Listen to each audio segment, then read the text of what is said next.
Welcome everyone to True Heel Heat 26, True Heel Debate of the Day. I am SP3, this is Top Guy JJ. We got our special guest host, Miss Krssi Luv. Hi guys. She is joining us for the first time. We gotta upgrade, y'all. Yes, the True Heel Debate of the Day. Upgrade, y'all. What does that mean? Like, this podcast got a severe upgrade. And you are in the you upgraded and elevated this podcast already. So that means we gotta deliver. Ooh. Absolutely. So the True Heel Debate of the Day. That's pressure. That's much pressure. We put you on the spot. Right. Here. So this is where we talk Wait, about... let me get some water. Yes, Jesus. The hot topics in wrestling. Oh, I got things to calm down the pressure too. I got plenty to calm down the We are pressure. coming off the heels of Elimination Chamber, guys. So we're going to be talking about Elimination Chamber and what is the greatest Elimination Chamber in history. So, Miss Krssi Luv, I'm going to let you kick us off with what is your greatest Elimination Chamber in history. This one was 2002. Well, it started on SmackDown. It was Edge, Kofi, who else was on it? It's going back. Sorry, way back. Oh, going back. Good pull. Okay. But yeah, that one I think that kind of like elevated and started. Edge was like in kind of was his prime, I want to say almost. Yeah, I mean, like leading to like the superstar, the Ruthless rated aggression era. Thank you, friend. the ultimate opportunist. Yes. Okay. And you're talking about the one where he attacked Kofi. Kofi, yes. Okay. So which led up into the Raw one, I want to say. But that match, he like put himself in the match, I want to say. Yep. Even though he got eliminated on the first one by Jeff Hardy. Yep. So those two bringing it together, bringing up the start of the whole Elimination Chamber, I think was kind of like the start of it all. I want to say it was a great match. Excuse me. Kofi, like, still, I guess, was he Jamaican then? Spider Kofi? Yeah, that was Spider still, Kofi? yeah, that was still the Kofi with the Spider Kofi? But it was spider hair and everything. right. The Jafakin? The Jafakin? But I like that one. Because, I like that Kofi though. That was the one where John Cena was eliminated by, I think it was Jericho, Rey Mysterio. It has so many superstars in that particular one. Star-studded. And then it came down to Edge and Rey Mysterio to end it off. I remember that one. That was a really good one. Definitely. Thanks, guys. How about you, JJ? Oh man, so I'm gonna just kind of throw back the time a little bit. I'm gonna go back even further. Probably some of y'all that's watching aren't even conceived yet. You know, a lot of you young bucks in here, and shit, you little trolls, you little 10-year-old keyboard warriors. I'm going back to 2002 to the very first one that Eric Bischoff created when he gave the promo and he talked about 10 tons of steel and all these chains and 1,000 yards of all of this nonsense. I was like, what the fuck is he talking about?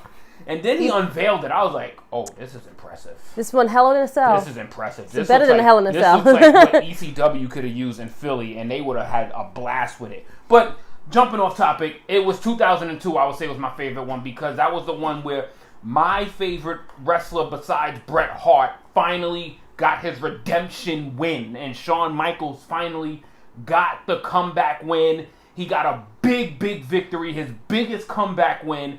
Of that comeback that he made, he's had other big victories, but I think that was his biggest one. That was his only world championship win of his comeback, and that one stuck to me forever. And the fact that he did it that night, even though he lost the title shortly, but he got his big win, and I was so happy for him that he finally came back after a 5-year hiatus to finally bring himself back up to a level that he was proud enough to actually win the World Heavyweight Championship. That one sticks to my heart no matter what. That's my favorite chamber match. Passionate.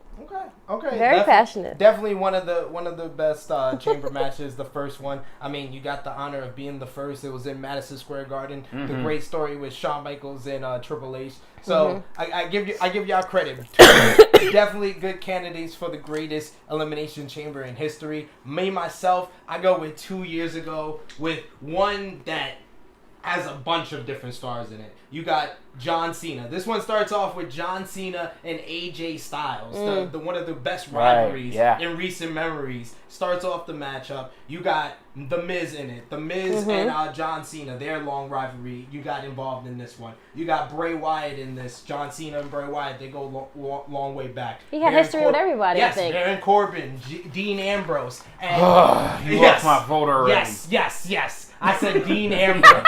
Yes. About to leave WWE, Dean Ambrose. Yes. But this Elimination Chamber was the first one to have the match that was very controversial because of the old Elimination Chambers with the graded steel on the outside. This was the first one to have the match. The love pillows. I felt that it was actually a better match because the guys took more risks because they felt safer in the chamber. And it was a great match, and it came down to John Cena, AJ Styles, and Bray Wyatt. And Bray Wyatt eliminated the last two WWE champions in John Cena and AJ Styles back to back. Bray Wyatt became WWE champion for the first time, and of course, with the great WWE booking in 2017, he followed that up at WrestleMania 33 with getting defeated by his own cockroaches and worms against Randy Orton. But that Elimination Chamber, you cannot take away from that because of what happened a month later. You gotta take it in its own nutshell. That Elimination Chamber was a great match from start to finish. All the stories, all the rivalries involved. It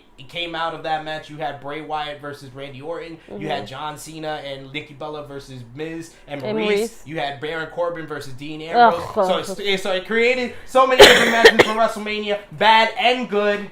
Yes, bad and good. Bad and shit. Elimination Chamber should be about that. And that's what the Elimination Chamber should be about, for the one that we seen this Sunday. So that's what it should be all about. The Elimination Chamber should create stories for WrestleMania, and that's why I like the 2017. Yes. The build-up. Yes.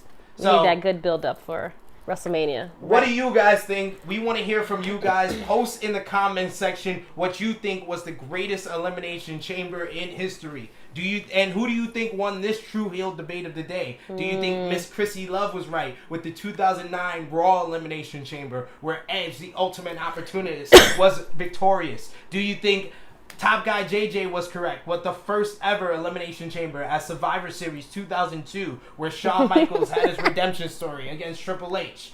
Or do you think I was right, where Bray Wyatt overcame his own cockroaches in his head and defeated AJ Styles and John Cena to become the WWE Champion for the first time at Elimination Chamber 2017? Post in the comments who you think won. Post your favorite Elimination Chamber in history. Like, share, and subscribe. And check us out for your next True Heel Heat.